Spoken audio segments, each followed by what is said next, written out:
ketika kita sebagai manusia ini, saya pribadi ya kalau misalnya ngelihat apalagi mungkin yang seumuran dengan saya gitu ya, udah kayak lebih sukses, mungkin lebih bahagia, lebih bisa kemana-mana gitu secara pencapaian banyak gitu.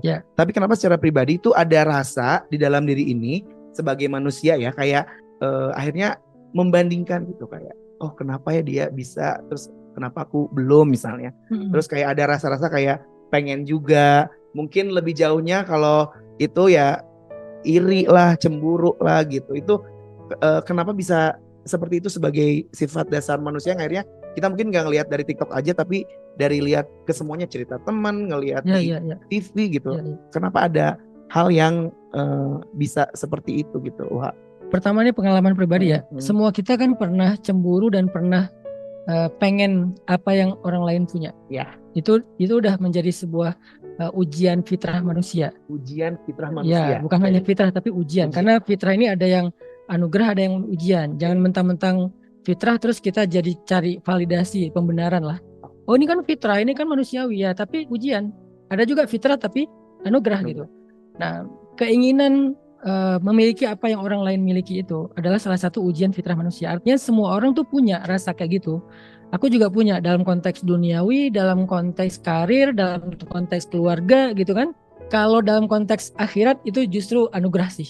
Bagus ya, bagus lah. Ya, karena tidak ada orang yang menginginkan akhirat itu yang sengsara itu nggak ada. Nggak ada orang yang menginginkan surga terus dia jadi kayak self pressure gitu, ngalamin tekanan batin atau apa, nggak ada. Yang ada menginginkan dunia. Kenapa? Karena emang dunia itu sedikit tapi dibagi rame-rame.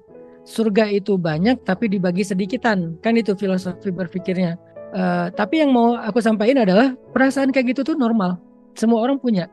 Jadi bukan hanya orang yang belum hijrah atau yang baru hijrah, bahkan seorang ulama, seorang ustadz, dia punya juga perasaan kayak gitu. Perasaan ingin atau menginginkan sesuatu yang orang lain punya. Terus bukan berarti kurang iman gitu ya. Bukan berarti kurang iman. Itu memang tadi ujian fitrah manusia. Yang jadi pertanyaannya adalah kita mau mengkonversi itu jadi apa? Jadi kedengkian dan iri hati atau jadi sebuah motivasi? Aku tipe orang yang setiap ngelihat sesuatu yang hebat, yang lebih pada orang lain, itu jadi motivasi, bukan jadi iri dengki.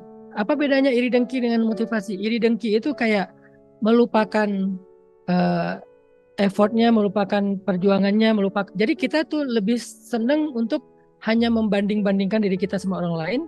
Padahal kalau jadi motivasi, kita fokus building our life. Jadi kita kayak benar-benar cuman fokus mau membangun kehidupan kita ketimbang cuman comparison.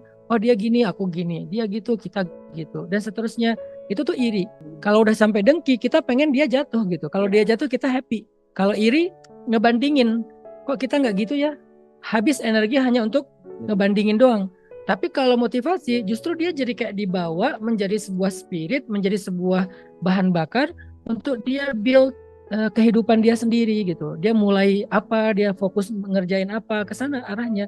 Jadi bukan nggak mungkin nggak ada perasaan itu, ada. Cuman konversinya aja beda-beda setiap orang. Ada yang mengkonversi jadi iri dan dengki, ada yang mengkonversi menjadi spirit dan motivasi.